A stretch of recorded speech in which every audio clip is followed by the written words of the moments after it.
Hello, my name is Sami Rashid. I'm doing a certificate 4 in disability. This is subject 5, provide person-centered services. And this is case study 2, task 2, planning meeting. So I'm here today with Chucky, Amy, and the healthcare professional and community worker. This is just a planning meeting to move forward with Chucky's goals and what he would like to do. So just briefly discussing what happened in the last meeting, we spoke about Chucky's recent diagnosis and the issues he has been facing. And Chucky said that he would like to recover from alcoholism, finding a job and moving out of his mum's house. We're just gonna talk to Chucky now about what he would like to accomplish, what he would like to move forward with. So just talking to you, Chucky, addressing the alcohol problem, this might need professional attention because of your recently diagnosed condition. Also, we need to talk about getting better from alcohol poisoning since you're still feeling really ill, you have to go back into hospital and stuff. So this goal needs to be addressed first after moving on. So I'm just going to throw it to you now, Chucky, to decide, just to prioritize, what support you would like to do. I think that the most important thing is just treat the alcohol poisoning. Yeah. And then work bit by bit on the my alcoholism as well. Yep. And then after that maybe start looking for a job and moving out if I can. So. Yeah. We're gonna take it one step at a time.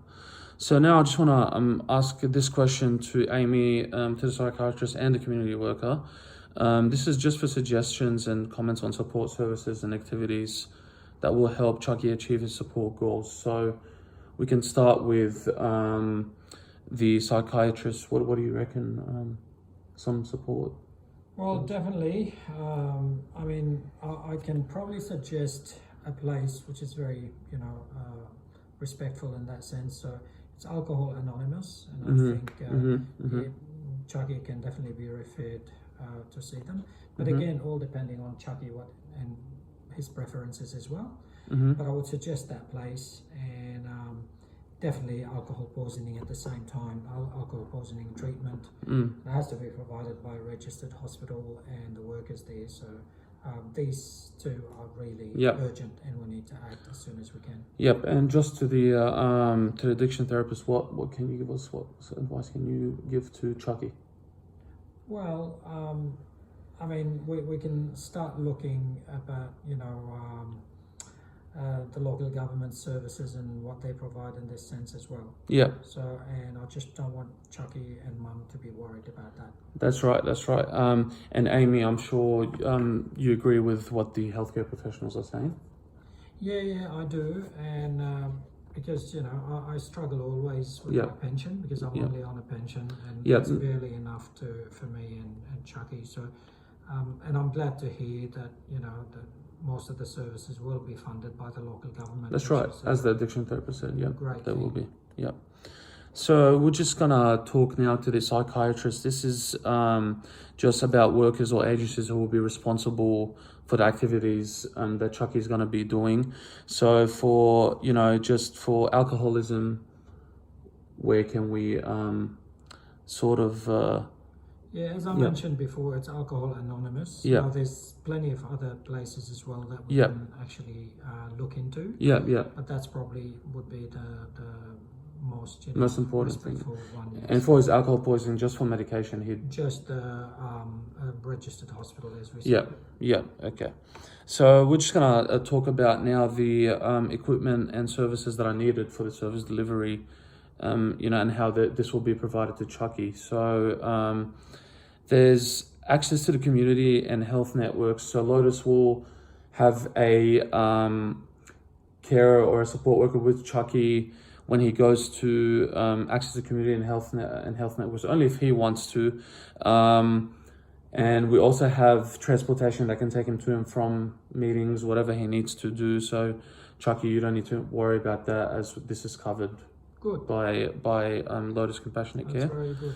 And we're just going to discuss the resources that are not available now at Lotus Compassionate Care. So these include alcohol rehab programs, employment services and support, housing services and support, and stuff like that. You know, these we can't provide, but we can help you do it, source it out externally, which is really good.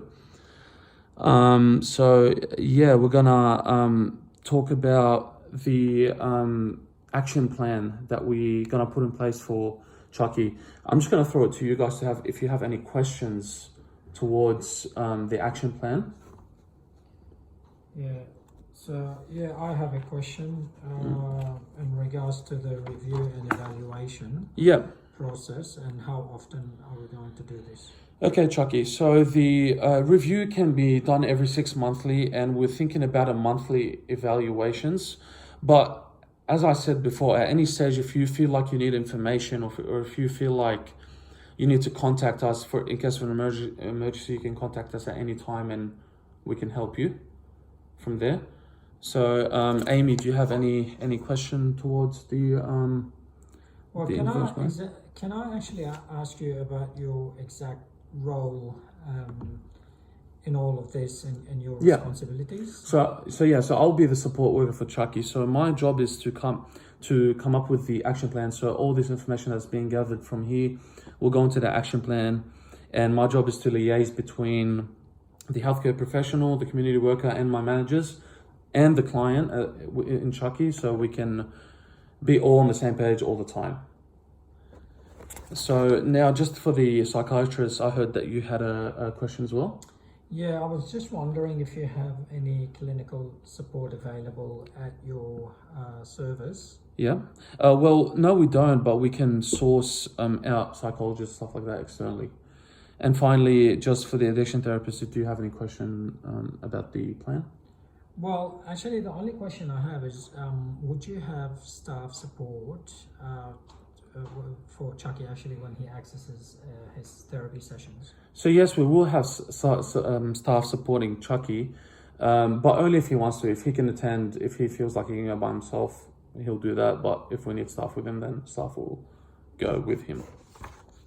So thank you for the questions, guys. Now we're going to speak about just briefly discussing Lotus Compassionate Care's plan implementation and evaluation policy. So we're gonna, as I mentioned before, we're gonna assess Chucky's needs and come up with a plan of dates of services and respites for Chucky accordingly. And we'll try and have bi-weekly meetings to discuss issues and progresses with Chucky's case. And as I said before, the evaluation process will be most likely every 6 months. And now, just before I finish, I need to explain the roles and responsibilities for the following people within the plan. So the carers, e.g.